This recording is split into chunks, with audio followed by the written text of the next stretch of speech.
Ça les intéresse. Ça fait 15 ans que vous gouvernez. Parlons de votre bilan. Laissez la nationalité de Liliane faire un peu de côté. Donc on va commencer par ça. Quelque chose à dire là-dessus. Après, je vais me permettre, je vais dévier d'une ligne que j'ai toujours annotée, qui n'est pas de répondre à certains propos, mais aujourd'hui je vais répondre un peu, parce que il le faut. Même la patience a ses limites. Et puis ensuite, je prendrai des élections dans un troisième temps. Donc peut-être que je vais parler plus longtemps que d'habitude, mais je pense que c'est important. Donc commençons par le bilan. 15 ans.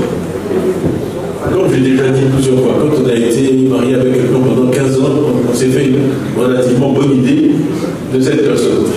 C'est un bon époux ou une bonne épouse. Donc, après 15 ans, c'est légitime de dire bon, faisons le bilan.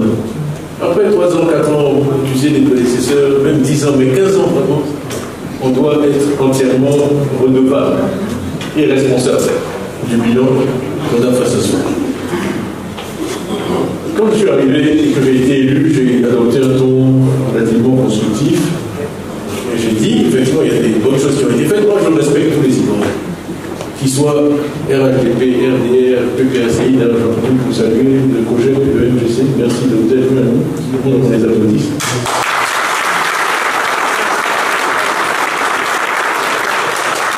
J'ai dit ça quand je suis allé au Guinée, ça a été très important. J'ai dit, moi, quand je regarde la salle, je vois que des Ivoiriens. Ça, c'est mon état d'esprit que je veux. Ici, au Guinée, je vois que des Ivoiriens. Et c'est un état d'esprit qui est important. Donc, moi, je suis quelqu'un qui ne va jamais se réjouir que la Côte d'Ivoire ait des difficultés. On n'a qu'un seul pays. Que ce soit le RHDP qui gouverne ou qui que ce soit, je souhaite leur succès. Parce qu'on ne doit pas souhaiter l'échec de la communauté à laquelle on appartient. Donc, effectivement, il y a beaucoup de fonctionnaires, des agents de l'État qui sont RHDP, qui ont travaillé pendant 15 ans et ils ont réalisé des choses, il ne faut pas le nier. Maintenant, moi, là où je commence à avoir un problème avec eux, c'est que aucune œuvre humaine n'est parfaite et le manque d'humilité qui fait que ce n'est pas possible, ce n'est pas audible pour eux. De dire, oui, d'accord, vous avez fait tout ça, mais dès que vous dites le même, la guerre commence. Bref, tout l'intérêt de la vie, il est dans le même. Et dans ceux qui suivent après le même, c'est comme ça qu'on avance dans l'autosatisfaction. On ne peut rien faire de positif. Donc oui, ils ont fait des choses, mais pour moi, le principal échec, le principal point négatif pour eux, est sur le plan des valeurs. Là où quand je regarde l'évolution du pays, en 20 ans, on me le reproche à ce que j'ai passé à l'extérieur. Là où je ne vois pas une amélioration, mais au contraire une détérioration, c'est sur le plan des valeurs. Et un pays ne vaut que par ses valeurs. Pas par les routes, pas par les infrastructures. Il ne vaut que par ses valeurs. Alors, qu'est-ce que nous voyons? Je vais commencer par ça, parce que les atteintes aux droits de l'homme, ce pour moi c'est vraiment important. La liberté d'aller et de venir. La liberté de parler. Moi, j'ai grandi, peut-être je suis plus âgé que la plupart d'entre vous, mais j'ai grandi à une époque où il y avait ce qu'on appelle le Conseil national, où je voyais le président Kouaï s'asseoir au palais, des centaines d'Ivoiriens de toutes les catégories socio-professionnelles. Et je vous assure, quoi qu'on dise, chacun pouvait se lever et dire ce qu'il voulait. On a entendu ces jours-là des choses, tu es comme ci, tu es comme ça, tu fais ça, tu fais ci. C'est la Côte d'Ivoire. Ça n'a jamais empêché la Côte d'Ivoire de fonctionner, ça n'a pas empêché Abidjan d'être appelé Petit Paris, ça n'a pas empêché tous les Ivoiriens de pouvoir venir vivre en Côte d'Ivoire, parce que c'était quelqu'un à qui on pouvait toujours, à la limite, même faire des reproches et faire des suggestions, malgré tout ce qu'il avait quand même déjà accompli. Donc, la liberté d'expression, pour moi, c'est très important. Il n'y a pas de quoi être fier. C'est vraiment inacceptable. Après ça, on fait des discours sur l'état de droit, la démocratie, la paix, la réconciliation.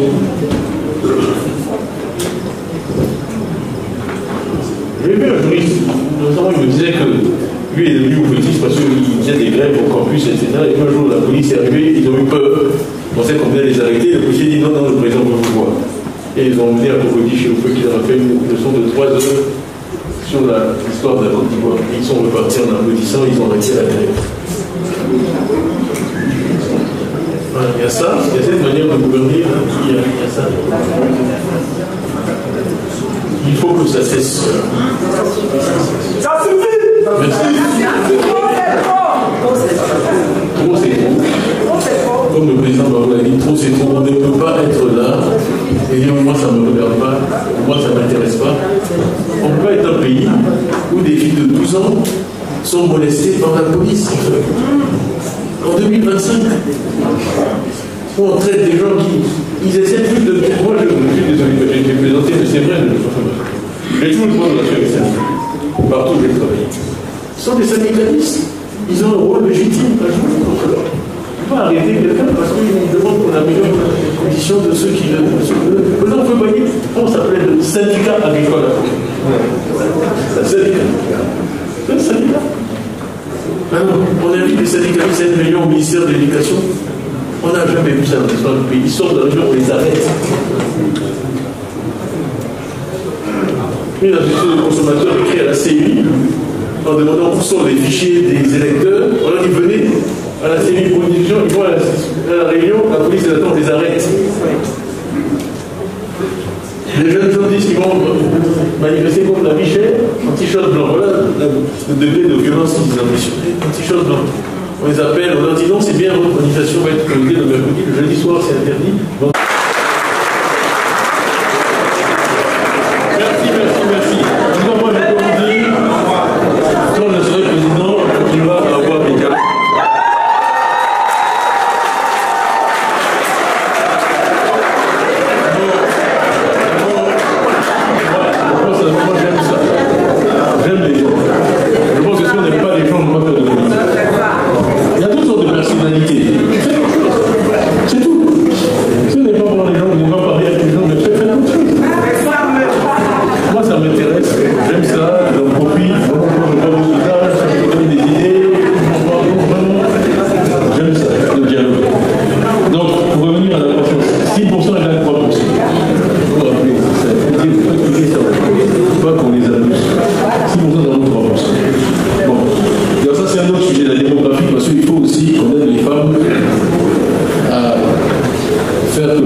Même les gens qui vont venir s'intéresser au marché du métier, ils ne viendront que si les entreprises national prospère. Et donc ça aussi, je dis, quand moi je serai au pouvoir, si je dois passer du temps avec des entreprises, 80% ce sera avec des entreprises ivoiriennes.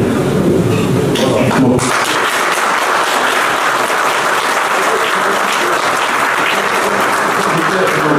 Le ministre David Cameron, il avait un business council dont il m'a nommé membre. On se voyait tous les 15 jours, toute l'année. Premier ministre, ministre des Finances. On était tous là, les patrons. Qu'est-ce qui se passe? Je veux dire, bon, voilà, nous on a tel problème. Nous on a tel problème. Il était un autre service qui était à notre écoute. Et vraiment, ça crée un environnement. Quand il veut faire une réforme, on voit, il parle, on discute. Donc ça, c'est vraiment quelque chose de beaucoup de choses dans la vie. Il y a le discours et la méthode. Le discours, c'est facile. Tout le monde veut les mêmes choses. Mais après, c'est dans l'exécution, dans la méthode, que la différence se fait. Les seules personnes qui doivent et qui peuvent créer des emplois, c'est les entreprises. C'est le PCI, c'est un PCI, c'est un parti qui est basé sur l'économie de marché. Ça, on est un parti de droite, c'est l'économie de marché. Les entrepreneurs, il y en a beaucoup parmi vous. C'est le sens de l'économie, l'oxygène, c'est fait que ça fonctionne. Donc vraiment, passer du temps avec eux, parce que ça vous amène aussi à dépasser les problèmes de corruption, etc. Il faut que les entrepreneurs puissent vous dire qu'est-ce qui se passe aux impôts, qu'est-ce qui se passe sur les marchés, les petits agents qui les rançonnent, etc. Il faut aussi intervenir et traiter ces problèmes-là. Donc, il faut plus de croissance, une croissance de qualité, et qui soit générée vraiment par des entreprises nationales qui créent de la valeur, qui créent des emplois pour les jeunes ivoiriens, parce qu'on a des problèmes de chômage. Quand vous faites des sondages et quand vous demandez aux gens des problèmes, le premier problème, c'est le chômage des jeunes. La Côte d'Ivoire est, on me dit, le deuxième pourvoyeur de jeunes qui traversent la Méditerranée sur les réseaux. Bon. Ça aussi, c'est un élément concret. Moi, je crois que si le paradis existe, je ne pense pas que les gens cherchent à s'échapper du paradis sur les réseaux. Bon, on nous dit qu'on est au paradis en Côte d'Ivoire. Il faut dire à des gens qui montent sous les réseaux. Qui cherche à s'enfuir du paradis?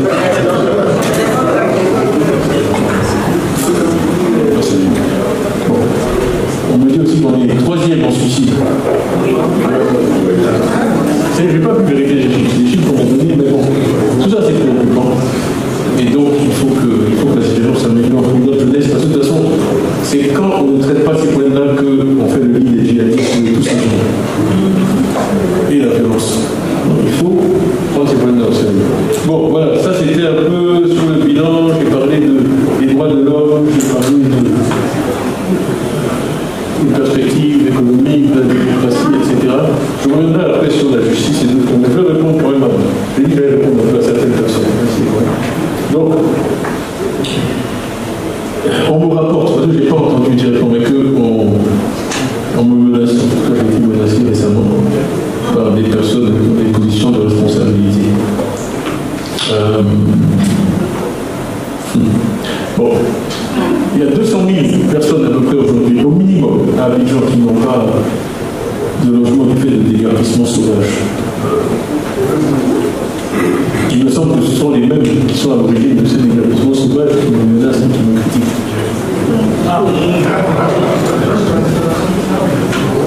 Moi, je revenais de l'intérieur. Quand j'étais étudiant, j'ai fait un stage à GESCO, très bien GESCO. J'étais ingénieur, j'étais mesuré les comptes. Donc je connais un peu GESCO. Bien que je ne connaisse pas on passait là sur l'eau et j'ai vu qu'il y avait beaucoup de troubles. Et donc j'étais avec. Oui, lui n'est pas là, mais je suis retourné au gouvernement, j'ai vu Bouédoumi, il y avait dit que ça, bon, j'ai dit à lui, c'est bien, mais je ne sais pas moi, je vais aller voir tout le monde, on se retrouve là-bas, on est revenu avec le Congo là. Et donc je suis allé voir le directeur de l'escadron de gendarmerie, le républicain, bon voilà, je suis dans le PCI, voilà, voilà, qu'est-ce qui se passe? Ah oui, mais ils ont commencé à détruire, les gens ne sont pas contents, etc. Et donc, je dis, on va aller voir les populations. Et gentiment, d'ailleurs, il dit, vous, d'ailleurs, je pense que les gens vous aiment bien, donc ça va vraiment les calmer, allez les voir. Alors, on commence à marcher, on allait voir les populations, et puis on le voit au téléphone avec quelqu'un, par quelle autorité. Et puis, ils ont commencé à tirer sur nous, à coup de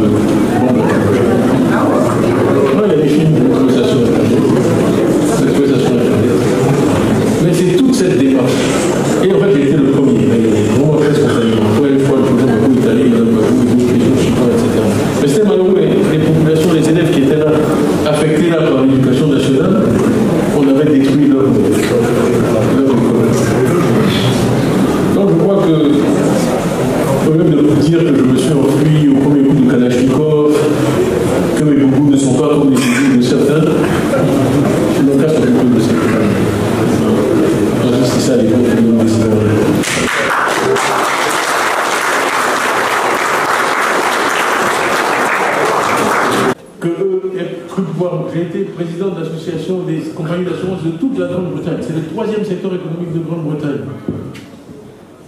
J'ai été élu. Qui m'est jugé digne de jouer ce genre de fonction et que je viens chez moi, non seulement on ne veut pas de moi, mais on me dit que je ne suis même pas ivoirien. Mais ça dépasse l'entendement. Je ne sais même pas comment expliquer ça aux gens. Mes amis, comment, je ne sais pas comment le m'expliquer. Comment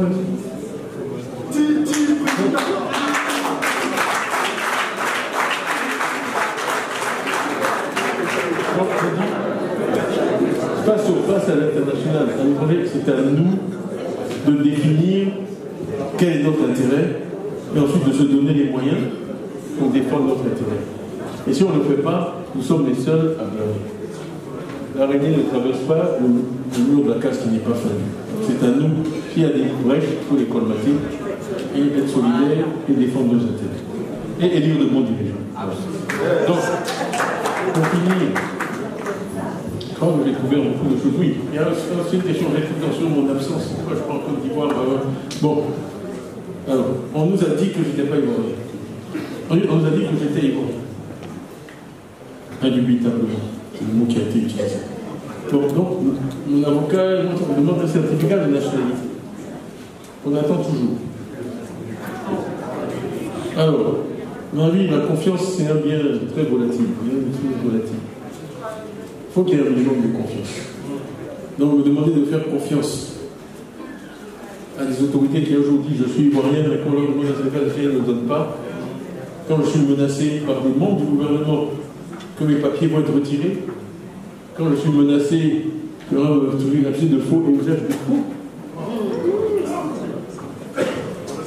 quand on dit que oui, j'étais au CNT, ou je n'étais pas, on va m'interroger, vous comprendrez que j'observe une certaine prudence. Voilà. Comme le Bardé dit, la prudence n'est pas la peur. Ceux qui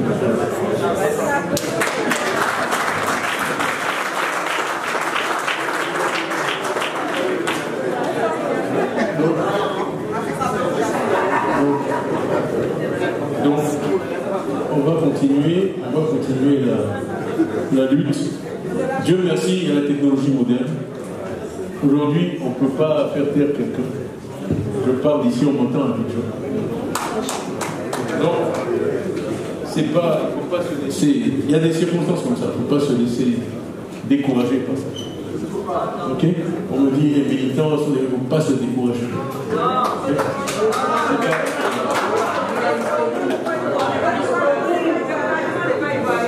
Merci. Donc, voilà. Donc, vraiment, merci pour votre patience.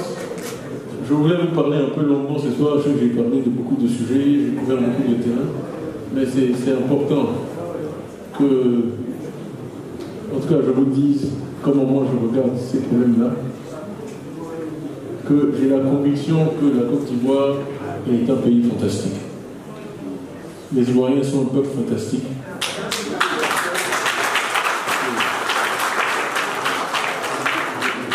On peut tout accomplir, mais encore faut-il qu'on soit bien dirigé. Bon. J'étais à Boaké pour Mali, Côte d'Ivoire, pendant la CAN, où tout le monde m'a dit de ne pas aller. Mais moi, je suis un supporter. Donc, mais l'équipe de Côte d'Ivoire, plus sérieusement, a montré l'importance du leadership. Avec la même équipe. On est parlé de 4-0 au stade de Feu-Boigny jusqu'à la finale. On a gagné. Avec quelques binationaux d'ailleurs.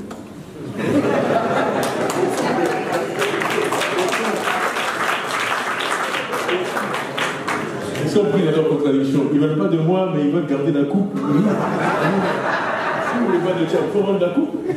Ah non, c'est juste lui qu'on ne veut pas. Donc, plus sérieusement, tout ça pour dire que vraiment, le leadership, c'est important.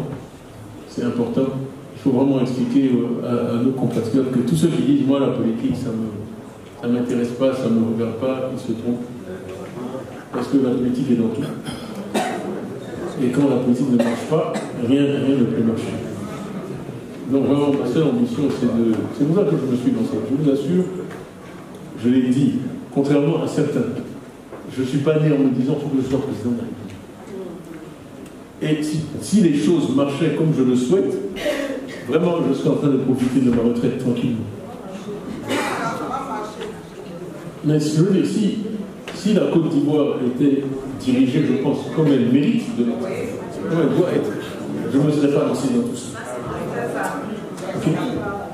Donc, exactement. Exactement.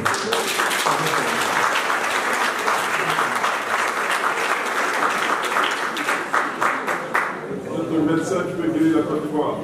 Avec l'aide de Dieu. Et avec votre aide. On va tous faire ça ensemble.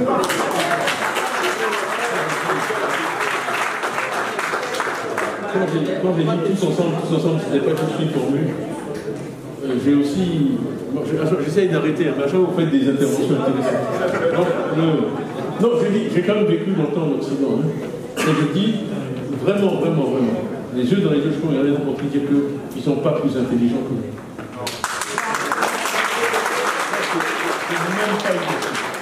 C'est même pas une question à discuter. Ils ne sont pas vraiment non plus travailleurs. Mais Dieu qu'ils sont plus unis. Et ils savent faire taire. Vous voyez, moi j'ai été membre du comité exécutif de très grands groupes. Je peux vous dire qu'on ne s'aimait pas du tout. On était en compétition. Terrible. Pour le même job. Mais quand il fallait faire quelque chose pour la boîte, tout le monde était comme ça. Et c'est ça. C'est tout. Toute la supériorité, elle est là. Pouvoir faire abstraction des considérations personnelles pour un objectif commun. Une fois on a dit union, discipline, travail, c'était vraiment une très belle devise. Et cette union-là, regardez comment on doit travailler dur, même au sein au niveau du PDC, pour maintenir cette union. Et ensuite, l'union fait la force. Merci. Et ensuite, au niveau du pays. C'est ça qu'il faut vraiment qu'on fasse rentrer dans la tête des gens. Et que si on arrive à se comporter comme ça, subitement, on va avoir les mêmes résultats que nous. En tout cas, c'est mon rêve. Si je peux contribuer à nous faire avancer vers ce rêve-là, je serai très heureux. Et je pourrais prendre ma retraite. Ma retraite après 2 mandats